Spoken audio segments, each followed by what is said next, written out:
Salut à tous. Alors, nous voici ici à la suite de notre formation, toujours sur la conception d'un questionnaire via Survey Solution.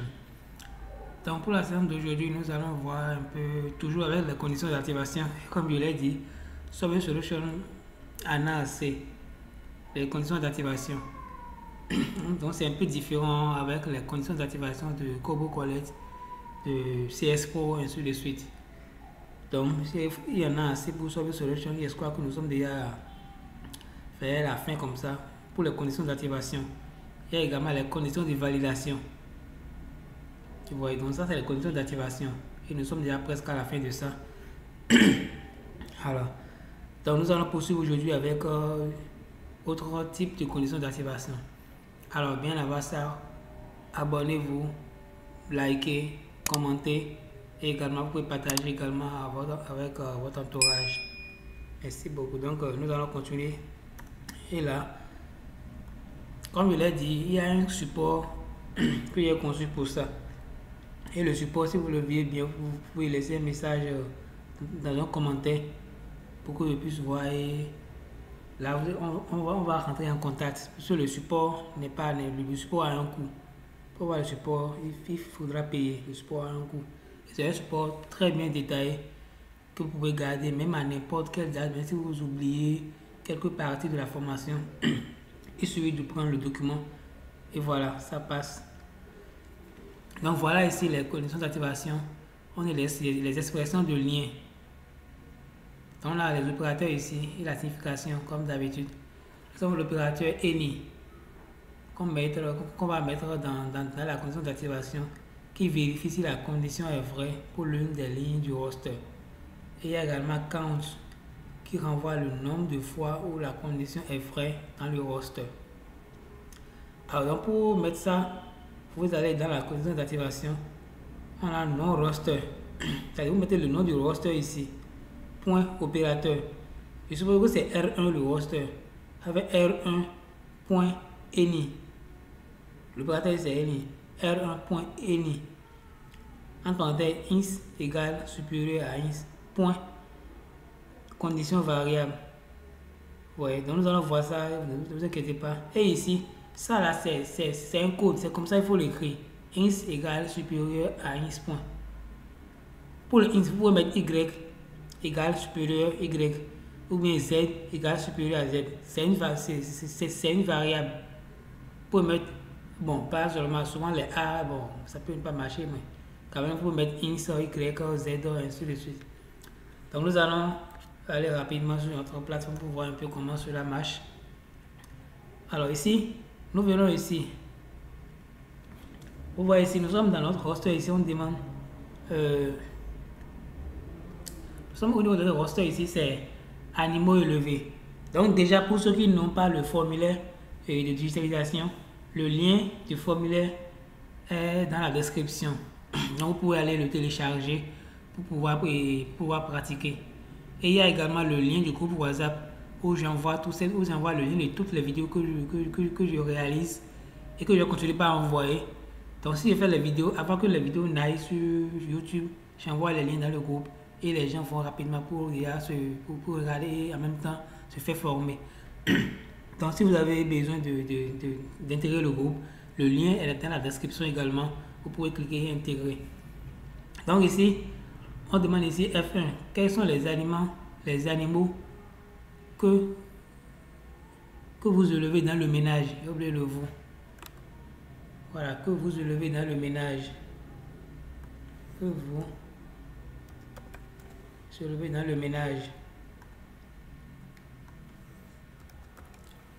Maintenant, comme modalité, c'est une question à choix multiple. Nous avons ici la liste des animaux. Bon, ça c'est les groupes. Là, on a les bovins, les ovins, les caprins, les porcins, les volailles, les équins et autres.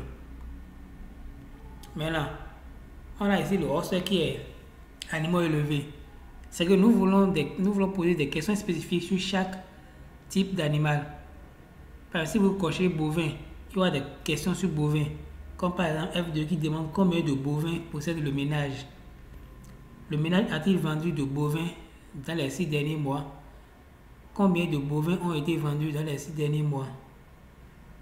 Elle est ici, oui, à la question F3. Le F3A va venir. Maintenant, quel est le montant total des ventes? Ainsi de suite. Donc, par rapport à ce qu'on a fait précédemment, ici c'est un cas spécifique, c'est un autre cas, mais c'est toujours ce même, et le même roster que nous allons utiliser. Remarquez ici, si l'individu choisit, vous allez voir ici, on a ajouté une question ici, la question F6A, qui dit quel est le montant total de vente des animaux. Et en bas, ici, on a mis total vendu. Je vous explique ces deux questions. Vous voyez que ces deux questions ne sont pas dans le roster. Les questions du roster sont en bleu. Et ici, vous voyez ici, le F6A et le F6B ne sont pas dans le roster. C'est-à-dire que ces questions sont dans la même, dans la même ligne que le roster. Mais ces questions sont dans le roster. Vous voyez un peu. C'est parce que nous voulons ces questions que nous voulons poser ici concernent en réalité tous les animaux que l'individu aurait choisi. Vous voyez la question F3A, la question F4, pardon, demande quel est le montant total des, par exemple, des bovins vendus. Si c'est porcin, si c'est ovin, je suppose que l'individu a choisi deux, bovins et ovins. Alors, dans le roster des bovins, il va donner le montant. Quel est le montant total des bovins vendus par le ménage? Je suppose que c'est 1000. Bon, sans unité, je suppose que c'est 1000. Bon, je vais dire 1000 francs. C'est 1000 francs, c'est un exemple. C'est 1000 francs. Et pour les ovins, il dit encore que là-bas c'est 1000 francs. La question F6A demande maintenant quel est le montant total des ventes des animaux. Là, c'est pour tous les animaux. Donc, il avait vendu au bovin 1000 francs, au vin 1000 francs. Et dans ce cas ici, maintenant, ça va être 2000. Vous voyez, ça va être 2000. Maintenant, nous allons mettre ici une condition dans F6A, une condition d'activation qui fera en sorte que si l'individu choisit au moins un animal, cette question va s'ouvrir. Vous voyez, si dans les questions à choix multiple, voilà, si dans la question à choix multiple, l'individu choisit au moins un animal et répond oui à la question F3, voilà les deux conditions qu'il faut. Je reprends, dans F6A, nous allons mettre la condition qu'il faut qu'au moins l'individu ait choisi un animal ici. Quels sont les animaux que votre ménage que vous élevez? Si l'individu choisit un animal dedans, et puis il vient dire encore, le ménage a-t-il vendu? Oui à la question. Donc il faut ces deux conditions pour que la question F6A s'active. Donc c'est ça que nous allons voir ici. Donc si je viens dans la question F6A, ouais, comme je le disais ici, et dans le PowerPoint, le nom du roster suit d'abord. Après, la condition vient. Il y a ins égale supérieur ins point. Et la condition de la variable suit. Donc, roster F, c'est le nom du roster ici. Animaux élevés, roster F. Puisque c'est dans ce roster qu'il y a toutes les questions concernant les animaux. Donc, vous pouvez voir dans quel genre, domaine vous pouvez l'appliquer, vous pouvez l'adapter. Pas seulement pour le type d'animaux, mais ça dépend de vos objectifs pour vos questionnaires de collecte de données. Donc, le nom du roster vient en première position, s'appelle R1, R2, point any. Any, ça veut dire qu'au moins l'une des lignes a été choisie. C'est-à-dire au moins l'un des animaux a été choisi, quoi. Entre parenthèses, et vous écrivez intégralement, entre parenthèses, ins égale supérieur ins point. Et vous mettez la deuxième condition. F3 égale 1. F3, c'est le ménage a-t-il vendu l'animal dans les 6 derniers mois? C'est 1, oui, 2, non. Donc c'est oui là. Voilà, les deux conditions sont là. Le any, au moins un animal a été choisi. Et répondre oui, que l'animal a été vendu. Dans ce cas, la question qui demande ici, le montant total, va s'ouvrir. Donc nous allons activer ça, voilà. Nous allons sauvegarder, compiler s'il y a d'erreurs et tester.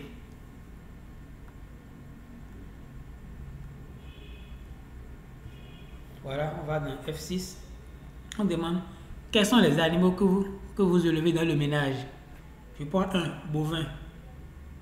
Vous allez voir, la question est là. F6A. Dans la même ligne que le roster, mais c'est grisé. Puisque la première condition a été respectée. L'individu a choisi au moins une ligne qui est bovin. Mais il faudra rentrer encore dans le roster des bovins pour cocher oui que l'aliment a été vendu. On dit le ménage a-t-il vendu le bovin? Si je dis non, qu'il n'a pas vendu, voilà, toutes les questions restantes ne vont plus venir puisque c'est lié. Ça demande combien, le montant, tout est lié. Donc si je sors, la question est toujours grisée, étant donné que l'individu n'a pas vendu de bovin, donc il n'est pas question de lui demander le montant. Donc je reviens dedans et je réponds oui.